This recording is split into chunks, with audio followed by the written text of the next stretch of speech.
नातेवाईकांना उधारीने दिलेली रक्कम परत मागण्यासाठी गेल्यावर आरोपींनी पिस्तूल, चाकू, काट्याने केलेल्या हल्ल्यात एक जण जागीच ठार तर एक महिला यासह 2 जण गंभीर जखमी झाल्याची घटना खामगाव तालुक्यातील रोहणा रस्त्यावरील एका तांड्यात 7 डिसेंबर दुपारी घडली। या प्रकरणी पोलिसांनी परस्पर विरोधी तक्रारीवरून दोन्ही गटातील 19 आरोपीवर भादवीचे विविध कलमान्वये गुन्हे दाखल केले। त्यापैकी 12 आरोपींना खामगाव ग्रामीण पोलिसांनी घटनास्थळावरूनच ताब्यात घेतले, अशी माहिती उपविभागीय पोलीस अधिकारी विनोद ठाकरे यांनी दिली। यावेळी गोळीबार झाल्याच्या जोरदार चर्चेने सर्वत्र एकच खळबळ उडाली होती। या प्रकरणी नातेवाईकांच्या दोन्ही तक्रारी दाखल करण्यात आल्या। रोहणा आदिवासी तांड्यातील रहिवासी संदीप प्रकाश पवार यांनी तक्रार दिली।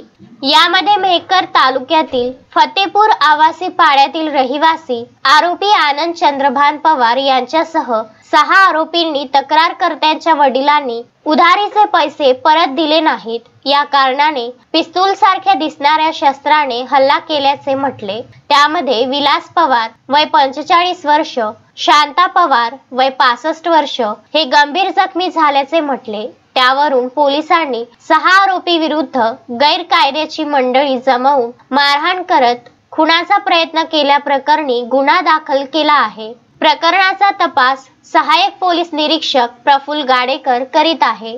त्यामध्ये आरोपींच्या वडिलांना दिलेले पैसे परत मागण्यासाठी गेला असता धर्मेंद्र विलास पवार यांच्यासह इतर 12 आरोपींनी गैरकायद्याची मंडळी जमवून चाकू, दगड, काठी, विटांनी हल्ला केला। त्यामध्ये राजेंद्र भोसले वय 30 वर्ष यांच्यावर चाकूने जोरदार वार केल्याने तो जागीच ठार झाला, तर तक्रारकर्ताही गंभीर जखमी झाल्याचे म्हटले। यावरून पोलिसांनी 13 आरोपींवर गैरकायद्याची मंडळी जमवून मारहाण करणे यासह विविध कलमान्वये गुन्हे दाखल केले। या घटनेचा पुढील तपास ग्रामीणचे ठाणेदार केशव वाघ करीत आहे। 7/12/23 रोजी पोलीस स्टेशन खामगाव ग्रामीण अंतर्गत गाम रोहणा येथे असलेल्या पारधी रस्त्यावर काही भांडणे चालू आहे अशी आम्हाला माहिती आली।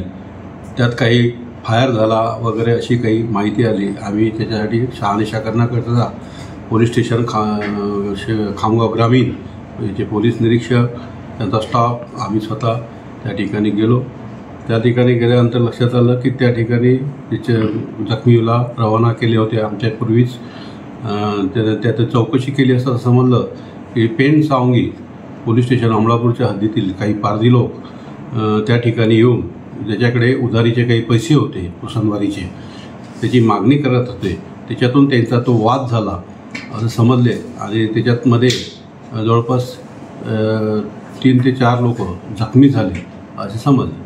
त्याप्रमाणे आम्ही त्या ठिकाणाहून आमचे सूत्र हलवून सर्व जखमींना न्यायालय कोर्टामध्ये दवाखान्यात दाखल केले। त्यातील एक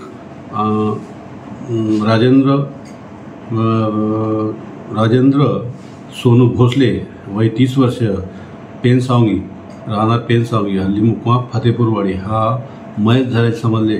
त्याचप्रमाणे दुसऱ्या पार्टीचे विलास प्रकाश पवार व शांताबाई प्रकाश पवार हे 2 पिस्तूलसारख्या दिसणाऱ्या वस्तूमधून काही फायर केल्यामुळे ते 2 लोक जखमी झाले असं समजले।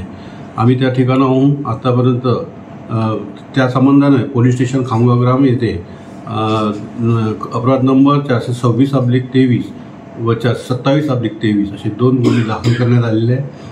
त्यामध्ये 10 ते 12 लोकांना आतापर्यंत ताब्यात घेतलेले आहे। सदर गुन्ह्याची पुढील तपासाची प्रक्रिया चालू आहे आणि सदरचा तपास पोलीस स्टेशन खामगाव ग्रामीणचे पोलीस निरीक्षक करीत आहे। मोहम्मद फारूक, विदर्भ न्यूज, खामगाव।